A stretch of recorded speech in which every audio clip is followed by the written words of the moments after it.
నమస్తే, welcome to Andhra Prabha. So Gandhi భవన్లో ఉన్నాం. సో నాతో పాటు బాలాజీ సింగ్ గారు ఉన్నారు. ఆ, కాంగ్రెస్ అధికార ప్రతినిధి. మాట్లాడదాం. అన్న చెప్పండి, బీసీ బిల్లు కోసం పెద్ద ఎత్తున కాంగ్రెస్ ఢిల్లీలో ధర్నా చేస్తుంది జంతర్ మంతర్ దగ్గర.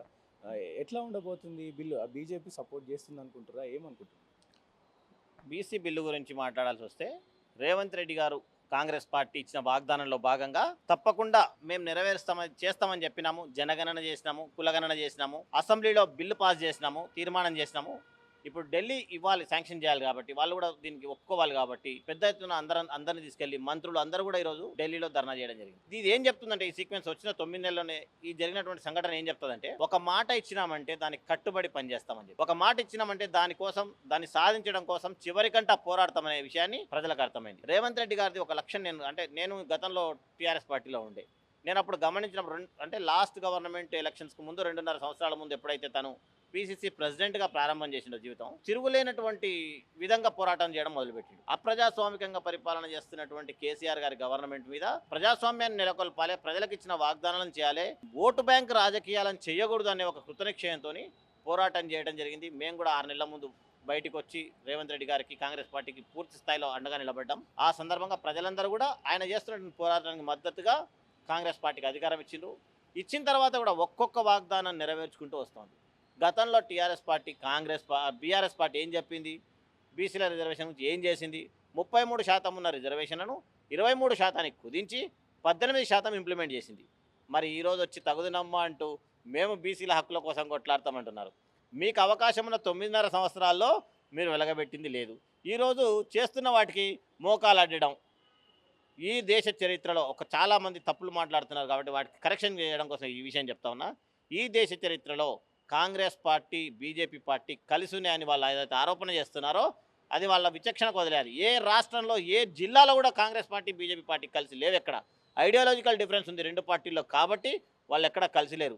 మీరు మీ యొక్క చేతగానితనం, మీ యొక్క కుటుంబ పాలన అనుకోవచ్చు, లేకపోతే మీ యొక్క ఇచ్చిన హామీలను మర్చిపోయి ఓటు బ్యాంక్ రాజకీయాలు చేసిండ్రు కాబట్టి మీకు అట్లనే కనిపిస్తుంది. పచ్చకామెరలోకి వచ్చినోడికి లోకమంతా పచ్చగున్నట్టు అనిపిస్తుంది. మీలో ఉన్నటువంటి తప్పులను కరెక్షన్ చేసుకోవాలి కానీ ఇచ్చిన మాటకు కట్టుబడి రిజర్వేషన్ల బిల్లు అసెంబ్లీలో పెట్టి పాస్ చేయించుకొని ఈరోజు సెంట్రల్ మీద పోరాటం చేయడానికి వెళ్ళిండు కాబట్టి ఆయన చిత్తశుద్ధిని శంకించాల్సినటువంటి అవసరం లేదు. చేతనైతే మీరు కూడా సపోర్ట్ చేయండి కానీ లేనిపోని మాటలు అనొద్దని సందర్భంగా తెలియజేస్తా ఉన్నాను. ఏం చెప్తారు? హెచ్సియు వివాదం పెద్ద రాష్ట్రం మొత్తం పెద్ద ఎత్తున చర్చనీయాంశం. దీని గురించి మీరు గతంలో ఉన్నటువంటి ప్రభుత్వం వాళ్ళు భూములు ఎన్నిసార్లు అమ్మారు? చాలాసార్లు అమ్మారు. ప్రజా అవసరాల నిమిత్తం వాళ్ళు అమ్మిండ్రు. నేను పర్సనల్గా ఎక్కడ కూడా వన్యప్రాణులకు కానీ, మిగతా వాటికి కానీ, పర్యావరణానికి కానీ నష్టం జరగకూడదని కోరుకునే వాళ్ళలో నేను ఒకడిని. 100% మంచిగా ఉండాలని. ఇది సెంట్రల్ యూనివర్సిటీకి ఇచ్చినటువంటి భూమి కాదు. హరగోపాల్ గారు చెప్పినారు, ఇది భూమి ఆ యూనివర్సిటీకి ఇచ్చినటువంటిది కాదు. మరి ఒకవేళ అక్కడ మనము ఆ ప్రాంతంలో బాగా డెవలప్మెంట్ అయ్యి రాష్ట్రానికి ఇన్కమ్ వస్తుంది అనుకుంటే, సిటీ సరౌండింగ్లో ఉంది కాబట్టి, సిటీకి ఆనుకొని ఉంది కాబట్టి, ఫైనాన్షియల్ డిస్ట్రిక్ట్లో ఉంది కాబట్టి ఈ ప్రభుత్వానికి అక్కడ మంచి చేయాలన్న ఒక ఆలోచన ఉన్నప్పుడు చేయడానికి ముందుకు పోయినప్పుడు ఇక్కడ చేయడం వల్లనే మొత్తం అయిపోయింది అన్నట్టు దీన్ని ఒక సాకుగా తీసుకొని నెమళ్ళు ఏడుస్తున్నాయి, పక్షులు ఏడుస్తున్నాయి అని చెప్పడం భావ్యంగా లేదు. పెద్ద ఎత్తున విద్యార్థులు అక్కడ ధర్నాలు చేస్తున్నారు, ప్రొటెస్టులు చేస్తున్నారు. నేను చెప్తాను, రైతులు ఎక్కడో ఒక దగ్గర చిన్నది ఏదన్నా పొరపాటు జరిగినప్పుడు స్పాన్సర్ ఉద్యమాలు చేసింది ఇక్కడనే. లగచర్లలో 1000 ఎకరాలు తీసుకున్నప్పుడు సెస్ చేస్తామన్నప్పుడు అక్కడ స్పాన్సర్డ్ ఉద్యమాన్ని నడిపినరు. సేమ్ ఇప్పుడు కూడా విద్యార్థుల్లో కూడా లేనిపోని, ఇప్పుడు చాలామంది పర్యావరణం అంటే ఇష్టపడే నాలాంటి వాళ్ళు ఉంటారు.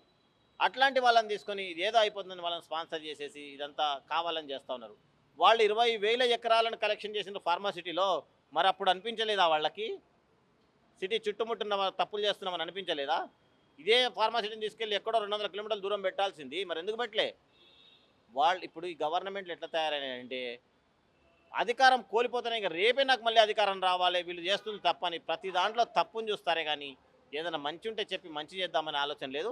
వాళ్ళది రాజకీయ దుర్బుద్ధి తప్ప ఇంకొకటి కాదు. Thank you.